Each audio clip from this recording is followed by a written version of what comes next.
Terima kasih untuk kesempatan baik ini. Selamat bertemu kembali untuk para sahabat sekalian, Ibu Bapak, saudara-saudari dalam keluarga besar Love Friend Family yang bergabung pada kesempatan yang baik ini. Malam ini saya akan mengajak kita untuk bermenung dari inspirasi Injil Markus. Sebelum nanti kita memulai pendalaman, baiklah kalau kita siapkan juga kalau ada dalam jangkauan terdekat Bapak Ibu, kitab suci, disiapkan teks dari Markus bab 4 ayat 26 sampai 34. Ya, saya izin untuk share screen.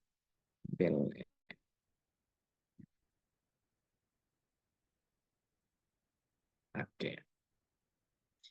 Ini nanti yang akan menjadi tema kita, sebagaimana tadi telah digambarkan oleh Bu Anita, moderator kita, bahwa firman Allah atau cara Allah bekerja itu ibarat benih yang bertumbuh. Nah, ibarat benih yang bertumbuh. Sehingga nanti pokok bahasan yang akan kita lihat dalam tema ini, kita akan mulai dengan satu pembacaan teks sebagai inspirasi tema kita.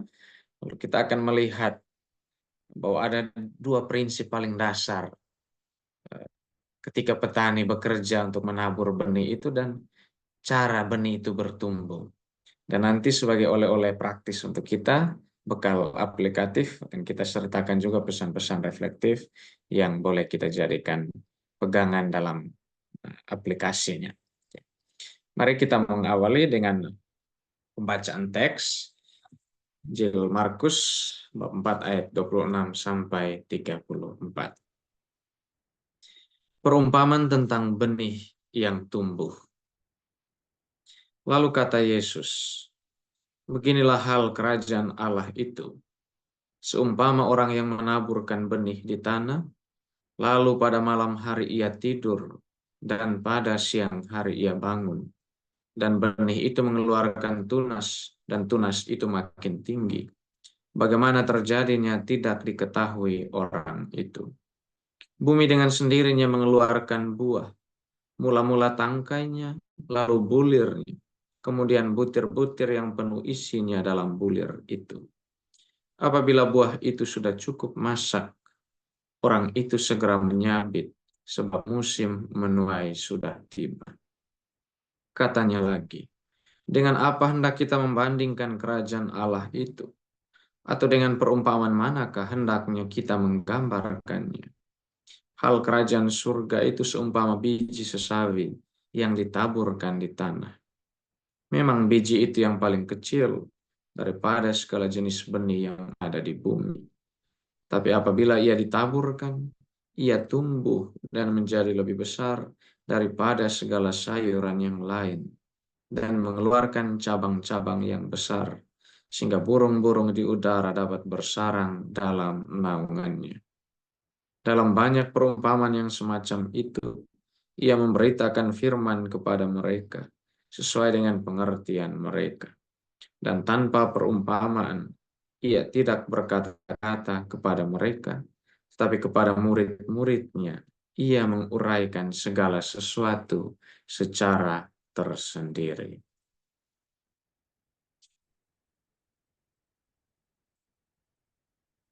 Perumpamaan tentang benih yang tumbuh.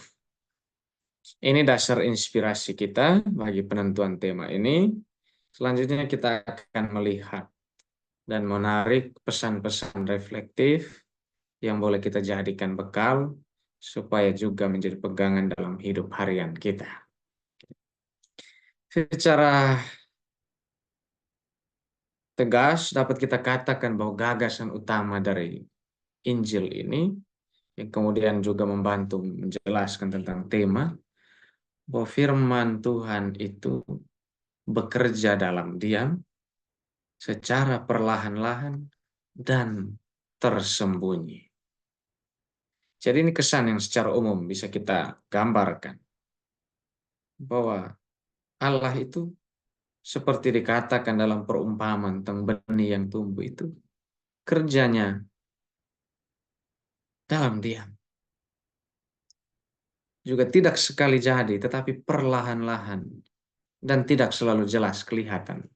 Bahkan bagi kita yang sedang dia bentuk secara tersembunyi. Nah, hal ini nanti kita akan lihat. Secara umum gagasan ini kita uraikan. Bahwa memang secara khusus Injil Markus ini pada bab yang keempat ini memang mau menganalogikan atau memberikan satu pengandaian bahwa kerajaan Allah itu persis dengan benih yang ditabur di tanah yang baik yang akan bertumbuh dan bertunas. Jadi setelah ladang itu ditaburi benih, tidak lama kemudian permukaannya akan berubah.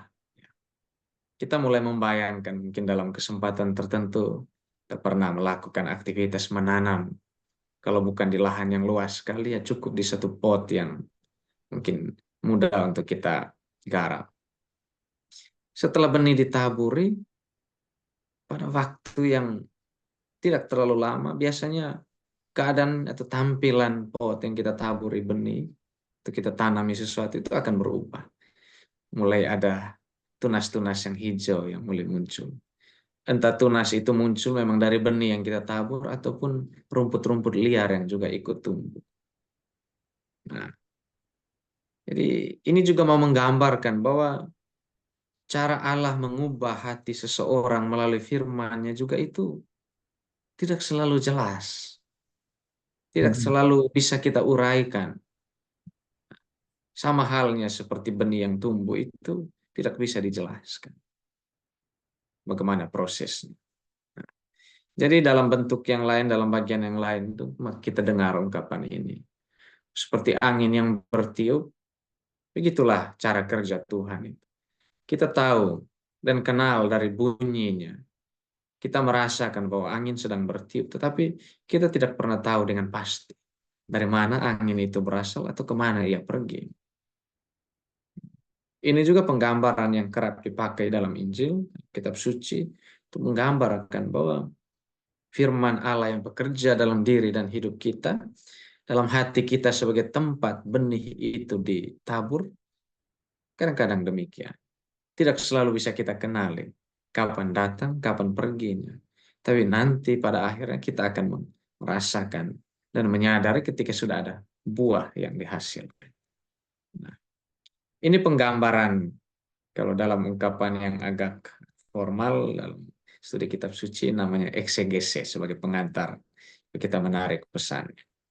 Nah, lalu secara lebih praktis saya ingin mengajak kita untuk memahami tema ini dari dua prinsip dalam bertani yang mungkin kita juga bisa uh,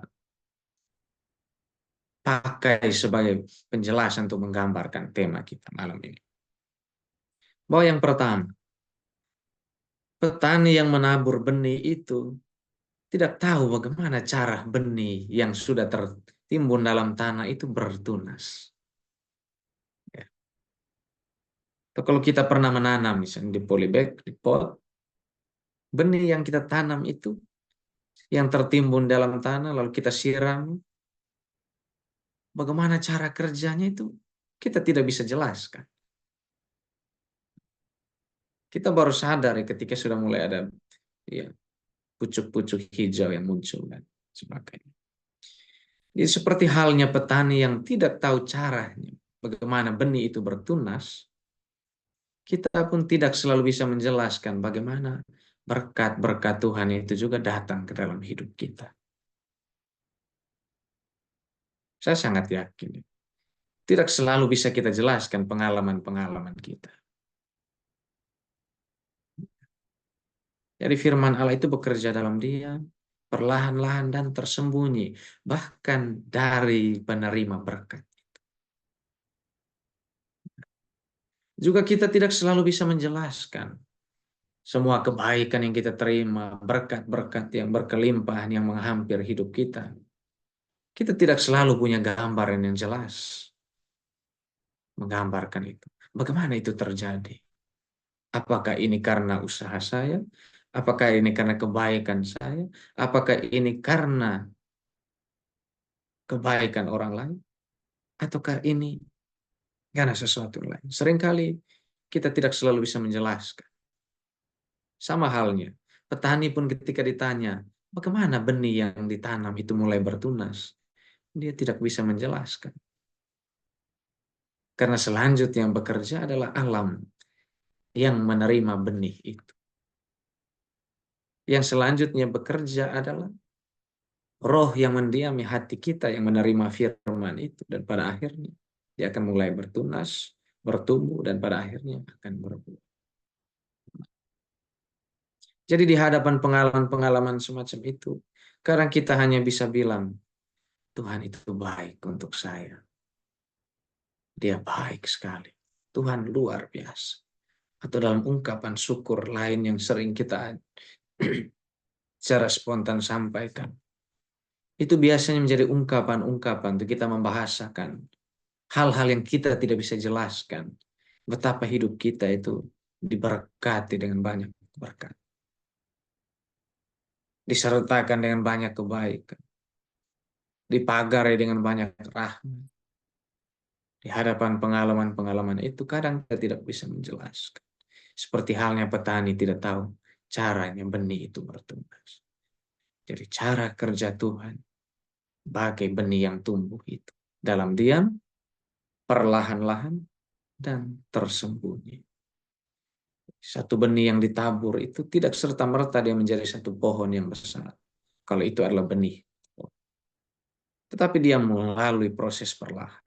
Menumbuhkan kecambah, daun satu dua,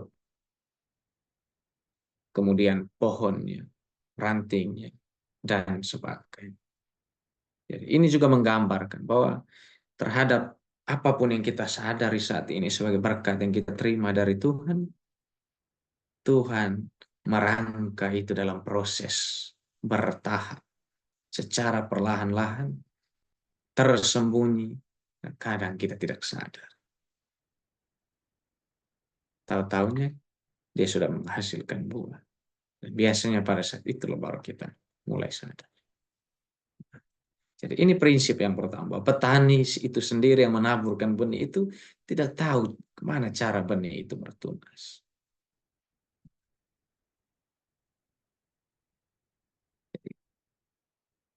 Selalu kita pun kerap tidak punya gambar yang jelas bagaimana Tuhan bekerja dalam hidup kita.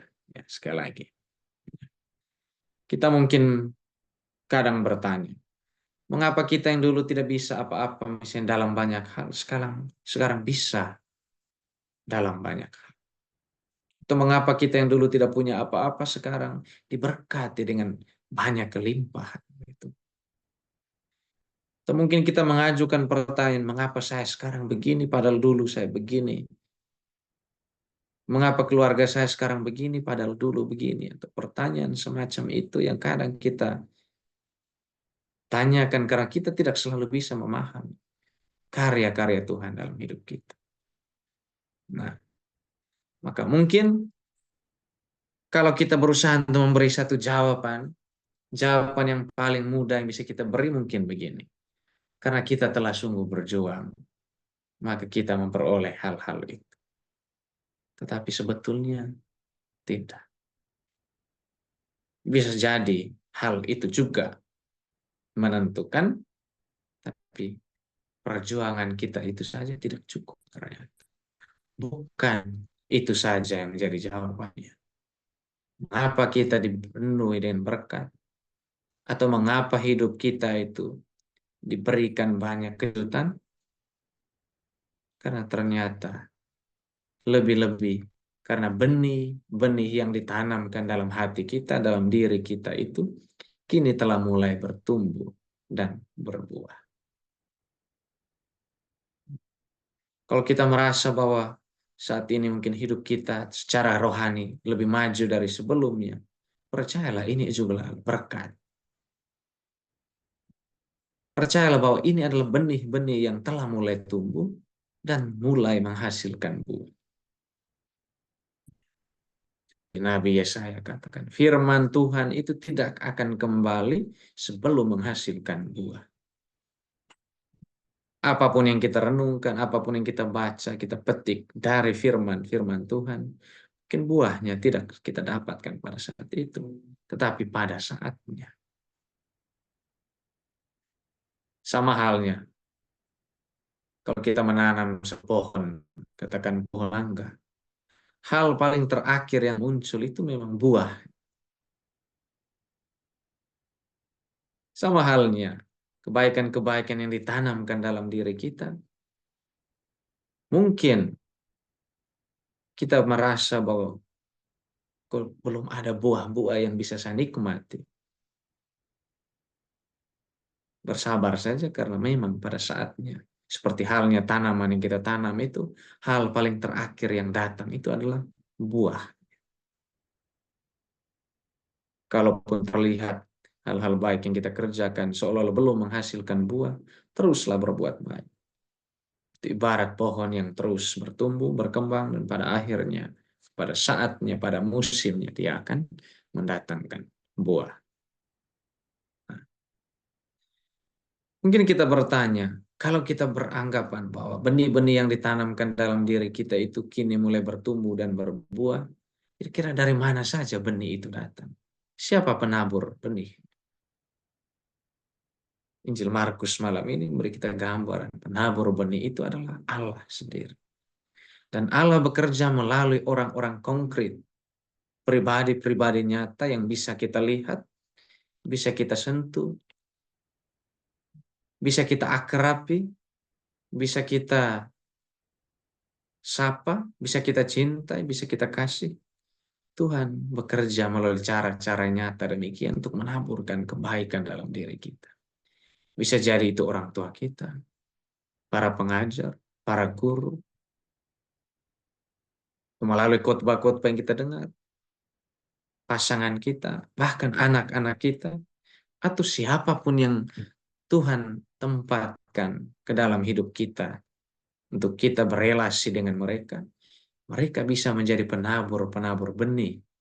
Dan diri kita, hati kita adalah ibarat lahan yang akan siap menerima benih-benih itu dan pada akhirnya akan menumbuhkan. Jadi kalau kita merasa bahwa saat ini hidup kita sudah cukup berbuat banyak untuk orang lain, itu juga karena kita telah banyak menerima kebaikan. Kebaikan yang hari ini kita bagikan, itu semacam pengembalian dari kebaikan yang kita sudah terima dari Tuhan. Karena penabur benih itu adalah Tuhan, dan dia kerap memakai banyak sarana, banyak pribadi, banyak situasi, banyak pengalaman sebagai caranya untuk menumbuhkan diri kita. Ini bagian yang pertama. Prinsip yang kedua bahwa petani yang menabur benih tadi itu, dia tidak lagi berbuat apa-apa setelah benih ditabur. Ini memberi satu kenyataan yang bagus. Dikatakan dalam Injil tadi, bahwa pada malam hari ia tidur, dan pada siang hari ia bangun. Dan benih itu mengeluarkan tunas, dan tunas itu makin tinggi. Bagaimana terjadinya tidak diketahui orang itu. Jadi penabur benihnya yang pertama, selain dia tidak bisa menjelaskan bagaimana benih itu bertumbuh, yang kedua setelah benih ditabur, dia tidak lagi berbuat apa. Dia tinggalkan benih yang sudah disemaikan itu dalam tanah yang sudah disiram dan dipupuk. Nah, selanjutnya alam semesta yang akan bekerja. Bumi dengan sendirinya akan mengeluarkan tunas dan menumbuhkan sesuai dengan hukum alam dan menurut kuasa alam semesta. Ini salah satu penjelasan bisa kita pakai bahwa setelah petani itu menaburkan benihnya, tidak 24 jam dia berjaga dan menunggu di sana, mengawasi dan sebagainya. Mungkin satu dua butir akan diangkut oleh semut atau bahkan dipatuk oleh burung. Tetapi tetap bagian yang akan menumbuhkan itu adalah tanah di mana benih itu ditaburkan. Jadi ini mau menggambarkan hal yang penting ini, bahwa firman Allah yang kita terima juga dengan iman kita, anugerah itu akan bekerja dan sang penabur atau pengkhotbahnya tidak lagi berperan sama sekali.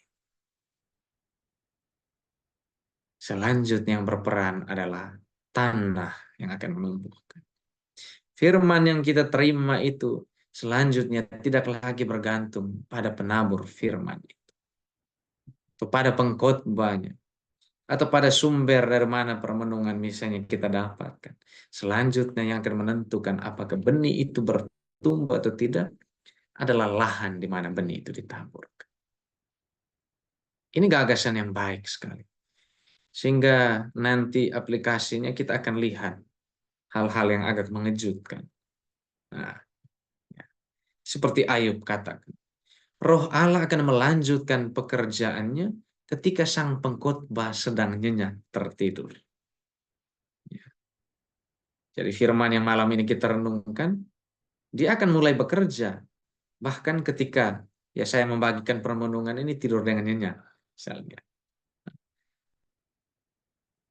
Atau kata Nabi Zakaria dalam Zakaria bab 1 ayat 5 sampai 6 itu dikatakan bahwa para nabi tidak hidup selamanya, tetapi firman yang mereka sampaikan itu akan terus bekerja sementara mereka sudah ada di dalam kubur. Dari sini kita mendapat penegasan. Kalau kita hendak ditanya, mana yang bertahan lebih lama? Firman atau para penyampai firman? Jelas jawabannya adalah yang bertahan hingga kekal adalah firman itu. Saya membagikan permenungan malam ini pada saatnya ya akan tidak selalu bersama Bapak Ibu. Tapi firman yang kita renungkan bersama ini akan tinggal bersama kita sampai waktu yang tidak berakhir. Dia tidak akan kembali sebelum menghasilkan buah. Sehingga dari sini kita berani katakan bahwa tidak ada firman yang kita dengar, yang kita renungkan itu yang sia-sia. Tidak ada firman yang sia-sia. Tidak ada pewartaan yang sia-sia. Sekalipun kadang mungkin kita dengar sambil menganggukkan kepala, tanda bahwa kesadaran tidak 100% mengantuk dan sebagainya. Tapi firman itu pasti akan berbuah. Maka saya berani katakan ini, Bu. Dari konteks ini kita bisa katakan bahwa ternyata tidak ada khotbah yang buruk. Sejauh itu adalah penyampaian dan pewartaan sabda. Sekalipun memang ada pengkhotbah yang membosankan atau khotbah yang mungkin tidak ingin kita dengar. Tapi bisa jadi dalam hal-hal yang kita sangkal itu mengandung kebaikan-kebaikan yang kita tolak untuk bertumbuh dalam diri kita. Mungkin kita terganggu supaya apa? Petani itu mulai menyingkirkan kerikil-kerikil batu-batu yang ada di lahan yang hendak ditanam itu. Kadang Allah bekerja dengan cara demikian. Dia menyiapkan lahan terlebih dahulu sebelum dia menaburkan benihnya. Supaya ketika benih itu datang, dia mendapati lahan yang layak. Hidup kita pun melalui banyak pengalaman, bisa jadi menjadi gambaran ini. Mengapa kebahagiaan sejati itu tidak pernah benar-benar kita alami selama hidup di bumi ini? Karena ini adalah proses untuk kita disiapkan.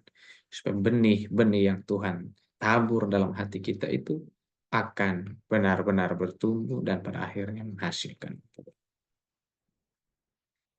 Karena tidak ada firman yang sia-sia, maka yang paling menentukan adalah sebetulnya pada lahan di mana firman itu, benih itu ditabur.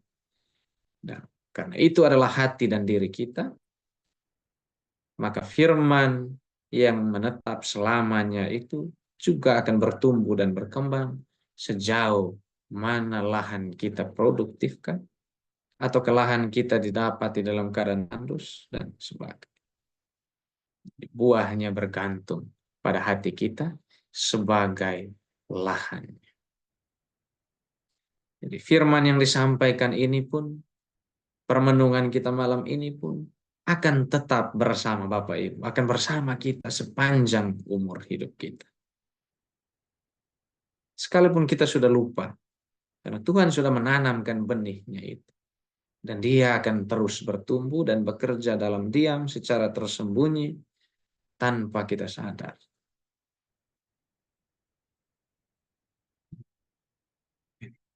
Maka kalau kita merasa bahwa banyak hal yang sudah kita dengar, permenungan yang sudah sering kita lakukan, hampir tidak ada yang bisa kita ingat ya. Tidak apa-apa. Karena tidak penting untuk mengingat semua isi khotbah, menghafal semua ayat kitab suci. Tapi kita yang paling penting adalah membiarkan diri sungguh-sungguh supaya dibersihkan, ditumbuhkan oleh firman-firman itu. Itu yang jauh lebih penting. Dan sekedar menghafal dan mengingat semua ayat kitab suci. Menghafal dan mengingat semua khotbah sebagai. Tapi ini bukan anjuran supaya ke Bapak Ibu ke gereja tidak lalu mendengarkan khotbah. Tidak. Tapi khotbah yang ditanggapi itu suatu seperti pesannya sudah sampai kepada kita. Entah kita tanggapi secara positif maupun secara negatif. Tanggapan positif artinya kita merasa hati kita berbunga-bunga, berkobar-kobar karena pemberitaan firman itu. Atau karena kita merasa tidak puas karena seolah-olah khotbah itu makin mengaburkan maksud firman Tuhan. Itu juga bagian dari tanggapan. Firman itu sudah mulai menyapa. Nah, ini satu ungkapan baik dalam ungkapan Latin. Naturanil facit per saltum. Artinya bahwa alam itu tidak bekerja dalam sekejap. Alam tidak bekerja dalam sekejap. Juga mau menggambarkan cara kerja Allah membentuk hidup kita. Maka kalau kita berkaca pada hidup banyak orang kudus yang menjadi teladan iman kita akan mendapati bahwa hidup mereka bukan satu hidup yang tiba-tiba langsung mencapai fase kekudusan. Tapi dibentuk dari sekian banyak pengalaman, setelah menempuh sekian banyak perjalanan, dan setelah dibentuk dengan banyak perjuangan dan usaha. Kalau alam bekerja secara perlahan, tidak dalam sekejap, begitu juga lah firman Allah yang ditaburkan ke dalam hati kita itu bekerja secara perlahan. Allah akan terus melanjutkan pekerjaannya tanpa terasa, tanpa hiruk pikuk, tanpa kegaduhan, tetapi tidak pernah gagal dan mengecewakan. Kita harus punya keyakinan ini. Kalau kita merasa bahwa selalu banyak pengalaman pahit yang kita alami, cukup yakin sekali lagi bahwa cara Tuhan bekerja itu seperti dia mau menumbuhkan benih itu. Perlahan, tanpa hiruk pikuk, tetapi tidak pernah gagal dan mengecewakan. Maka jika saat ini ada di antara kita, saya maupun Anda, Bapak Ibu sekalian, yang merasa bahwa hidupnya belum cukup berbuah, bersabarlah. Karena Tuhan belum selesai bekerja dengan hidup kita. Kita merasa bahwa setiap hal baik yang kita kerjakan seolah-olah mendapat penolakan, tidak dihiraukan. Perhatian yang kita berikan itu dibalas dengan cara-cara yang kita tidak kehendaki. Bersabarlah. Karena Tuhan masih belum selesai bekerja dengan hidup kita.